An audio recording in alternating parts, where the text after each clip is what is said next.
আসসালামু আলাইকুম সবাইকে, আশা করি সবাই ভালো আছেন। আমরা প্রবাসে যারা বসবাস করি তারা শারীরিকভাবে অনেক ব্যস্ত থাকি, মানে আমাদের যেহেতু আমরা সব কাজ আমাদের একই হাতে করতে হয়, ঘরে এবং বাইরে, অবভিয়াসলি সে কারণে একটু ব্যস্ত থাকি, দেশের মানুষও থাকে, কিন্তু আমরা মানসিকভাবে অনেকটুকু অবসর পাই। কারণ এই প্রবাসে সবাই যেহেতু ব্যস্ত থাকে, আত্মীয় স্বজন বা বন্ধু বান্ধব কিছু থাকলেও যে ট্রানজেকশনটা খুব কম থাকে, এভরিডে ট্রানজেকশন বা মানুষজনের সাথে এত মেলামেশাটা বা ইন্টারাকশনটা কম হয়। সে কারণে ওই যে বললাম, মানসিকভাবে মনের অবসর অনেক থাকে, তো আমরা অনেক কিছু চিন্তা করি। এই যে এখন আমি বরফে হাঁটছি আর ভাবছি একটা কথা, যে কোনো সম্পর্কে না মায়া খুব দরকার। মায়া থাকলে আপনি শত যোজন দূরে থাকুন, সম্পর্ক থাকে। কারোর সাথে আপনার মনোমালিন্য হলো, মনোমালিন্যটা কার সাথে হয়? আপনজনের সাথেই কিন্তু হয়, ক্লোজ মানুষের সাথেই কিন্তু ঘটে। আর ক্লোজ মানুষের সাথে যদি ঘটে, সেটা অনেক বছর পরে দেখবেন যে একসময় মিটমাট হয়ে যায়।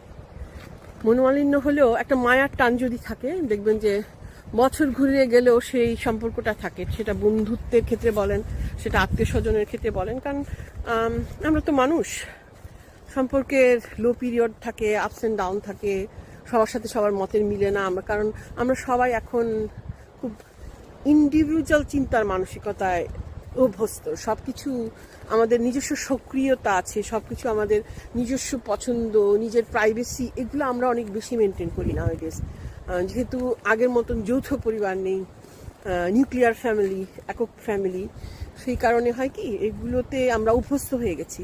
তো সেই জায়গাটাতে আমরা কাউকে ঢুকতে দিতে চাই না, বা আমরা কাউকে ঢুকাতে চাই না, এবং পছন্দ অপছন্দ ক্ষেত্রে আমরা কোনো কম্প্রোমাইজ করতে চাই না। তো অনেক সময় এই কারণেই হয়তো আত্মীয় স্বজন, বন্ধু বান্ধব, কাছের মানুষদের সাথে আমাদের কিছুটা খুঁটিনাটি লেগে থাকে, অনেক সময় লাগে। অনেক সময় দেখা যাচ্ছে যে কথা বন্ধ হয়ে যায়, যোগাযোগ বন্ধ হয়ে যায়। কিন্তু একটা কথা, যদি মায়ার টান থাকে, যদি ভালোবাসা থাকে, যদি সম্পর্কের কোনো জায়গায় গিয়ে একটা ক্ষুদ্র অস্তিত্ব থাকে, তবে কিন্তু সেই টানটার কারণে একটা না একটা সময়ে সব ঠিক হয়ে যায়। বন্ধুত্ব ফিরে পাওয়া যায়, আত্মীয়তা ফিরে পাওয়া যায়, ভালোবাসা ফেরত পাওয়া যায়।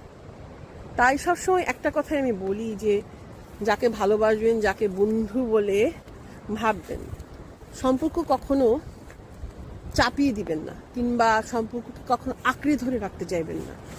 ছেড়ে দিন। যে আপনার আপন, যে আপনার পরম মানুষ, পরম আত্মীয়, পরম বন্ধু, সে ফেরত আসবে আপনার কাছে, এবং এটাই হচ্ছে আপনার জয়, মায়ার জয়। আসুন মায়া ছড়াই। আল্লাহ হাফিজ। পাশাপাশি এই সুন্দর লেকটা আপনাদের দেখাই, দেখেন কিরকম একটা আওয়াজ আসছে, স্রোতের আওয়াজ, বাতাস।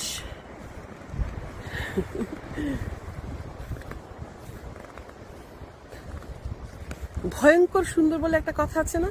আমি যখনই এই ধরনের পরিবেশটা দেখি, এরকম বরফ, এরকম গাছগুলো দেখেন, পাতা নেই, তারপরে কেমন একটা সৌন্দর্য, একটা পাতাও নেই, তাই না? কেমন রুক্ষ, রুক্ষতায় ভয়ঙ্কর, এর ভিতরেও যে সুন্দর হতে পারে, সেটা হচ্ছে এর এক্সাম্পল। হ্যাঁ, আসতেছি। একেই, এই কারণেই বোধহয় ভয়ঙ্কর সুন্দর কথাটা ব্যবহার করা হয়। ওকে, গাড়িতে যাচ্ছে, ওকে ফাইন, আমি আসছি। তো আল্লাহ হাফিজ, সবাই ভালো থাকবেন।